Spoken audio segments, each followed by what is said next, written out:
¿Cómo llama la Biblia a los que se salen de la iglesia que fundó Cristo y enseñan otras doctrinas? A los que se salen de la iglesia de Cristo y enseñan otras doctrinas, la Biblia lo llama anticristo, es decir, enemigos de Cristo y perturbadores, por lo tanto quedan malditos. Y esto lo podemos ver en la Biblia, en 1 de Juan, capítulo 2, versículo 18 al versículo 19. Primera carta de Juan, capítulo 2, versículo 18 al versículo 19 dice lo siguiente: Hijitos, esta es la última hora y han oído que va a venir un anticristo, pero ya han venido varios anticristos, por lo cual conocemos que es la última hora. Esa gente salió de entre nosotros, pero no eran de los nuestros. Si hubiera sido de los nuestros, se habían quedado con nosotros.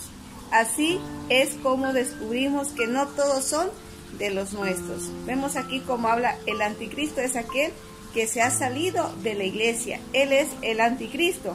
Y podemos ver otros textos bíblicos más.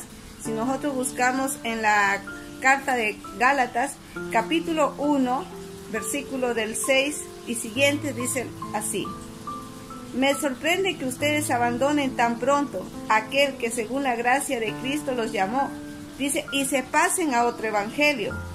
Pero no hay otro, solamente hay personas que tratan de tergiversar el evangelio de Cristo y siembra confusión entre ustedes.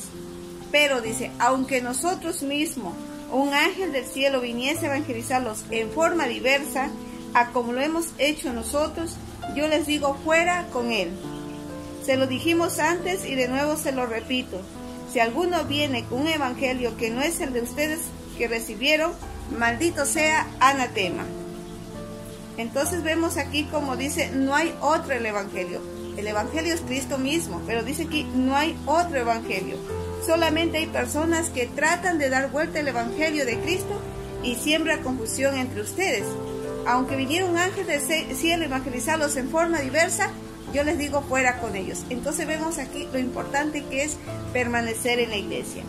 Y también lo vemos en segunda carta a Juan, capítulo 2, verso 10, dice lo siguiente: Si alguno viene a ustedes y no trae esta doctrina, no lo reciba en su casa. Es muy claro, dice, si viene otro con distinta doctrina, no lo reciba en su casa.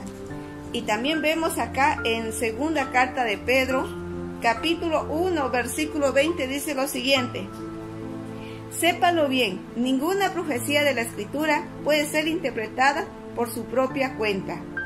Ninguna profecía, dice, puede ser interpretada por su propia cuenta. Entonces vemos como la Biblia no es que cada quien pueda interpretar a su manera, ¿sí? A mí me parece esto me gusta, lo hago, esto no. La Biblia no se puede interpretar a la manera propia de nosotros. Y segunda de Pedro, capítulo 3, versículo 16, dice lo siguiente: E insiste sobre esto en todas sus cartas.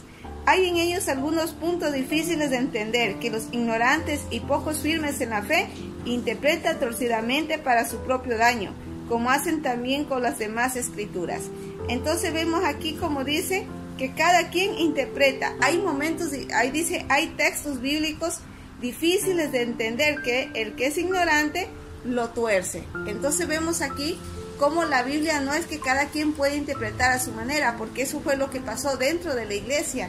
Por ejemplo, con Lutero, siendo un sacerdote, él dijo, cada quien, todos pueden tener la Biblia y la pueden interpretar, y ese fue el gran error, porque él dijo, cada quien puede interpretar la Biblia, mientras la iglesia decía, no todos pueden interpretar la Biblia a su manera.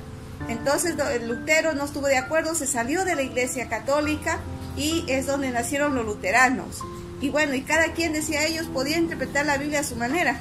Y por eso ha causado tanta división. Y hoy en día vemos como cada quien interpreta la Biblia a su manera y por eso hay tantos errores y tantos grupos sectarios que en la actualidad existen. Que Dios los bendiga en el nombre del Padre, del Hijo y del Espíritu Santo. Amén.